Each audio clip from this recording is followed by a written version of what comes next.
Hey, kia ora. Helen Brahms here, coming to you live from Sun City in Arizona. Hope you're having a super fantastic, sparkling start to Shake It Up Saturday. And it's my mum's birthday here in the US. It was her birthday yesterday in New Zealand because it was the 11th in New Zealand yesterday. And so happy birthday, Mom.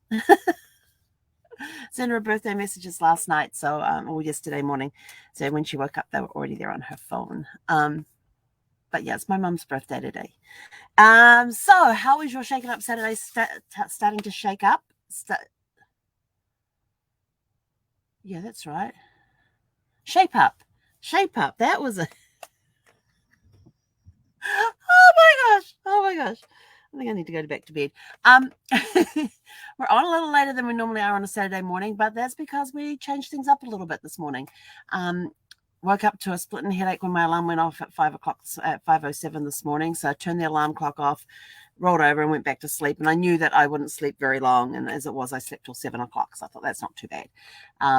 Got up, got showered, got dressed, went out for our walk, came back rather than having breakfast. I haven't had breakfast yet. I had a beautiful walk out there. It was cold this morning. We were down in like 50 degrees this morning. Please don't ask me what that is in centigrade, my New Zealand friends. I don't know. I know I should, but I don't. I've forgotten. It's cold. So we're all bundled up. I had my hoodie on and I actually had the hood up. I had my baseball cap on, and I actually had the hood up as well because the cold wind was getting into my ears. And when cold wind gets into my ears, that is trouble for me with ear infections. And then the ear infections quickly turn into vertigo. So I wanted to prevent that. There weren't very many people out this morning when we were out walking. So it was nice. And we had a nice long walk this morning and got back and haven't had breakfast yet. I had a whole bunch of messages to go through. I went through a whole bunch of messages last night. This is the Facebook messages. I'm slowly working through all the private messages from Thursday. You guys are so awesome. Thank you so much. So I made my way through some of them last night, did some more this morning, and I looked at the time and went, okay, time to get my live done, have a quick breakfast, and then it's into genealogy for the rest of today. Yes! I have not had a full day. In fact, I'm getting a full weekend of genealogy this weekend. I can't even remember the last time I got a full weekend of genealogy. So I'm super excited about this morning. I've got my plan listed. I've got my research list done about what I'm going to be researching today, what I'm going to be looking at.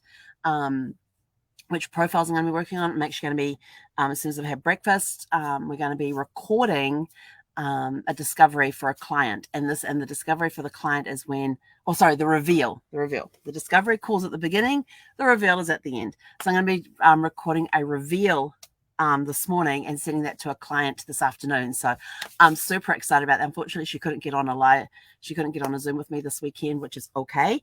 I'll just read your email update. And I looked at email update. Yeah, it's going to be a long email.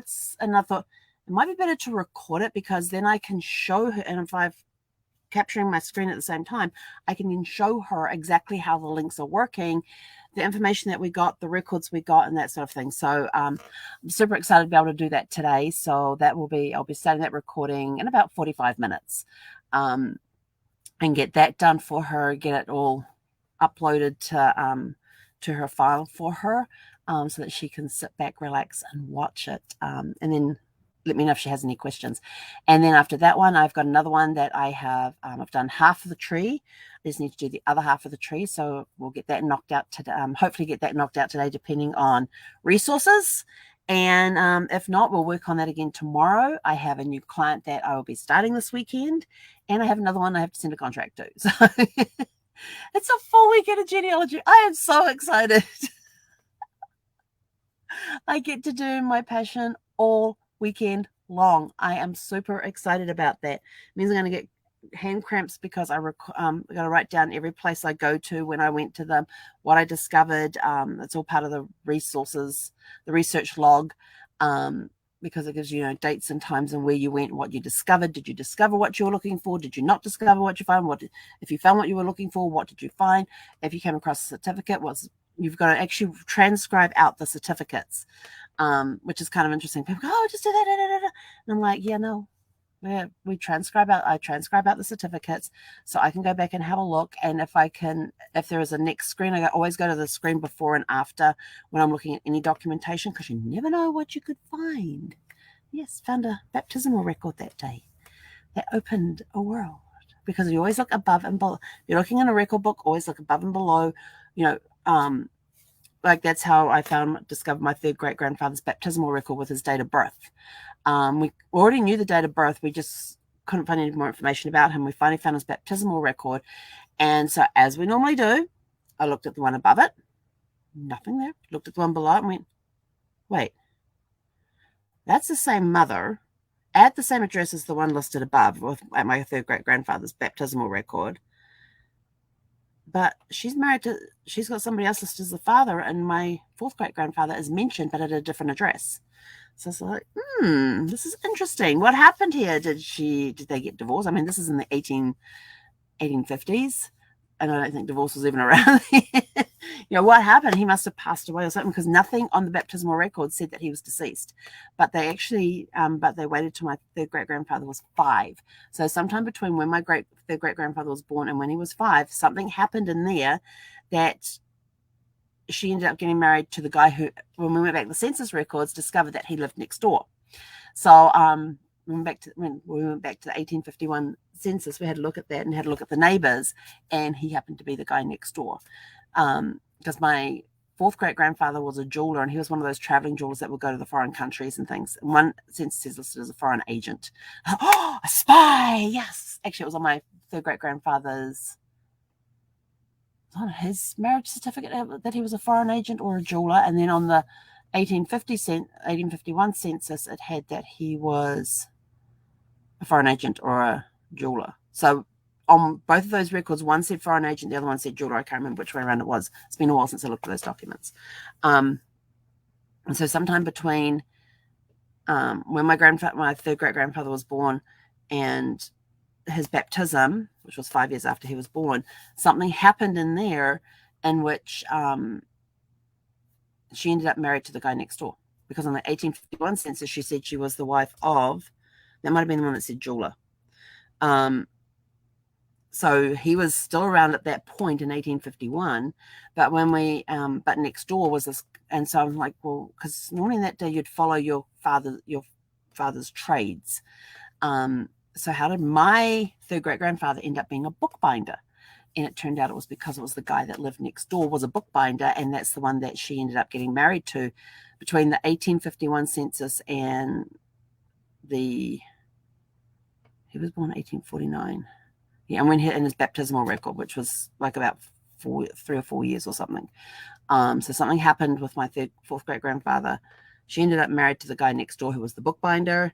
And they ended up having a kid that got baptized, that was christened the same day that my third great grandfather was christened or baptized. And the interesting thing is that he was 5, his half brother was 4, was 1.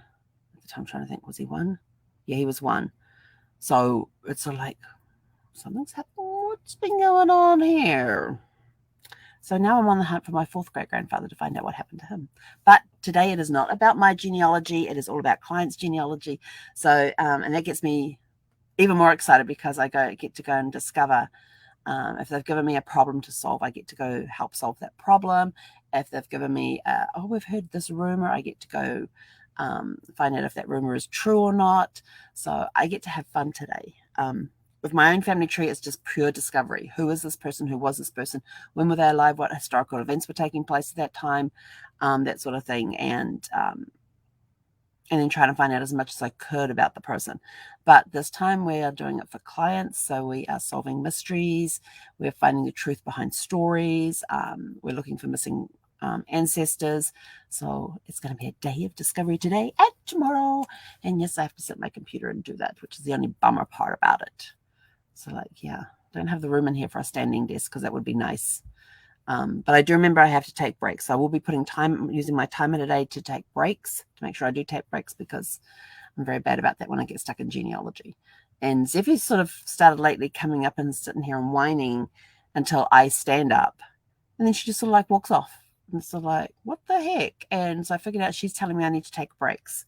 So she's been very good at that. So hopefully between my timer and my dog, I'll be taking plenty of breaks today, getting up, walking around, stretching. Start doing a lot of stretching now when I get up, put the music, have the music on already. So I'll get up and dance to it. I'll even sit and dance while I'm reading stuff online and that sort of thing too. So are you ready? So that's going to be my shake up for the day, is I'm getting to do something that I'm passionate about, and I have not had this amount of time to be able to get in there and get things done. So I am super, super, super excited about that. Yay! So what things are you getting up to today to shake up your day? Let us know in the comments below. So if that's it from us, go out, have a super fantastic sparkling day. I'm off to have breakfast and then diving into the genealogy. Yes! Diving into the research. And my dog's looking at me like, what are you doing? Hi, Zeffy. I'm getting that over the shoulder like, what are you up to? Anyway, so go out, have a super fantastic sparkling day, and we'll catch you guys back here later this evening around 6 p.m. Pacific. And Mountain Time, 6 p.m. Mountain Time. And I'll let you know how the research day was. Hey, Conera.